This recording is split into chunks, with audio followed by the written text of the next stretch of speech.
It's Thursday, the 26th of April, 2018, and this is your EV News Daily. Good morning, good afternoon, and good evening. In fact, wherever you're listening around the world.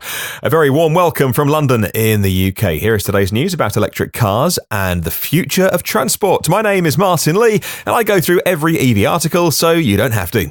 We'll start with the BMW iX3, the biggest car launch today at Auto China 2018. The Beijing Chinese car show was technically a concept car, but let's report on it because it is such big news, and the massively popular BMW X3 is finally confirmed as being an electric model, the iX3. Thus far, we'd only seen little teaser shots. Equally, this is big news.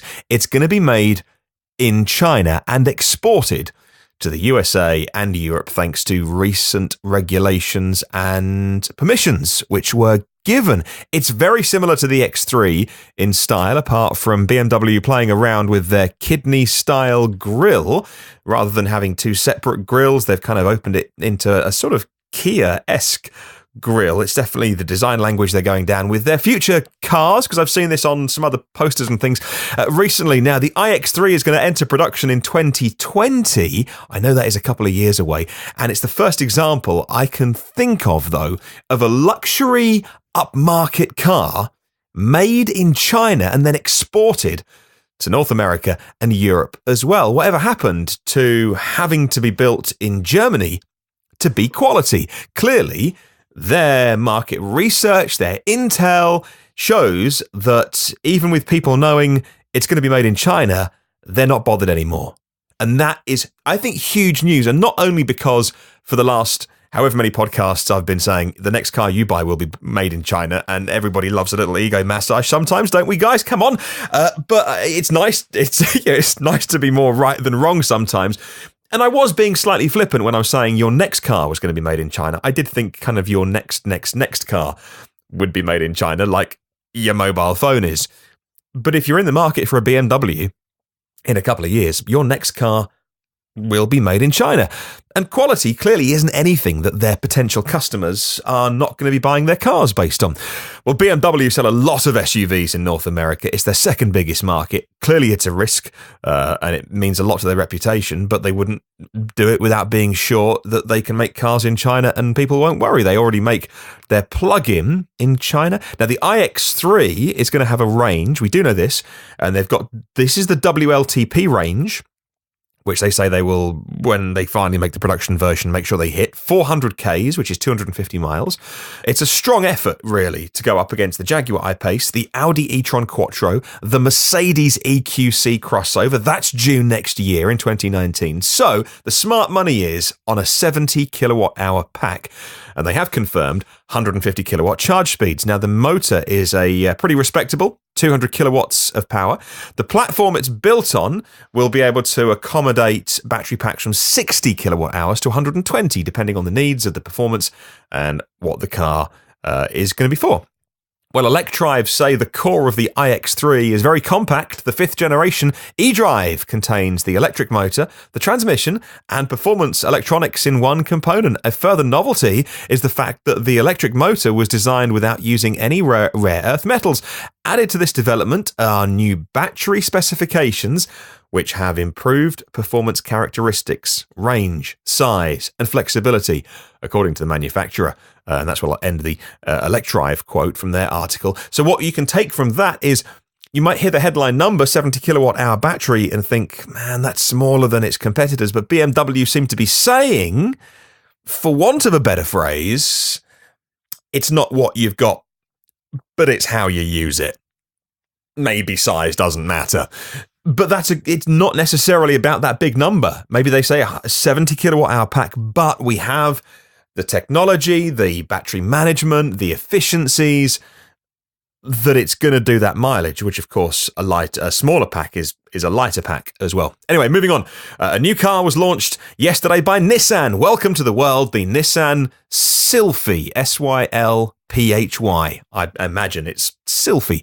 From the front, it's a new Leaf. From the back, it's a generic sedan. From the side, it's a Leaf and a bit on the back. It's Nissan's first EV to be built in China. And yes, it does officially share the Leaf platform and styling. Based on the Chinese cycle, they say it's good for 210 miles. That's 340 Ks. That sounds to me like the 40 kilowatt hour batteries, the AESC pack, not the new, larger 60 kilowatt hour LG Chem pack, which will be coming on the Nissan LEAF later this year for the 2019 model year. Surely that range would be higher. The Chinese standards are more forgiving than the EPA range. So by saying 210 miles, I think that's probably the pack that we have at the minute in the Nissan LEAF. It does feature the e-pedal technology, which everyone is massively impressed with. It's on sale this year in 2018. Will we see it here in the US? Will we see it here in Europe? No.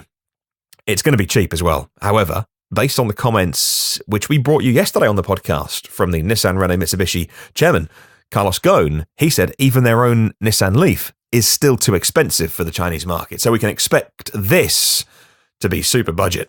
Well, moving on to Volvo, and Volvo was the first major name to say all of their cars will be electrified by 2019, and now they've said that half its annual worldwide sales will be electric within 7 years. And a lot can happen in 7 years. 2025 is the year when China wants 7 million electric cars being sold a year in the country. That's 20% of all sales on current figures. Now, we've seen the XC40 T5 plug-in hybrid at the Auto China 2018 show in Beijing, in their number one market in China for Volvo.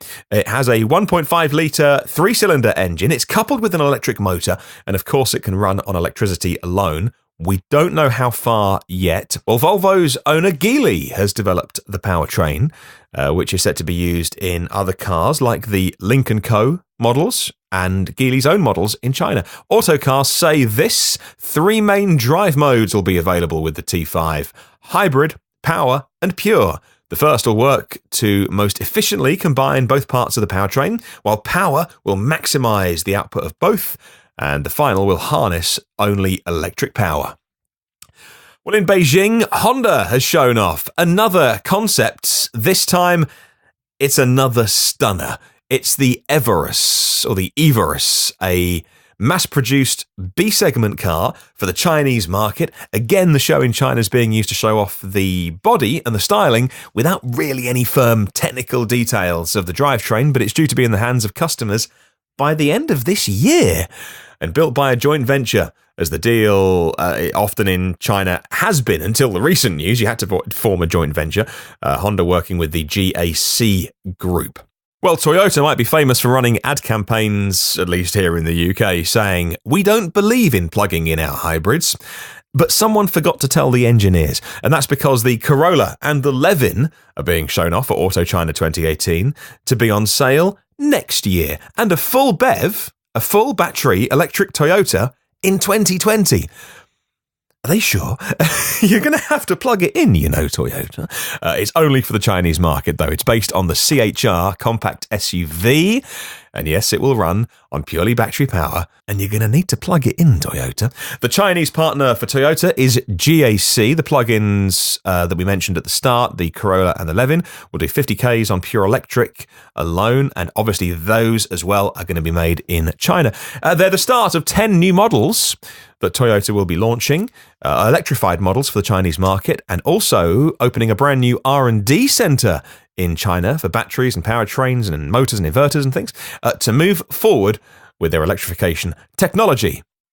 And finally, Volkswagen has launched a whole new car brand at Auto China yesterday. It's called Sol, or SOL, all in capital letters, and it's the first car under that is going to be called the E20X. And again, it's a love child. It's a joint venture, this time JAC. Now, like the Honda we just talked about, it will be on sale this year.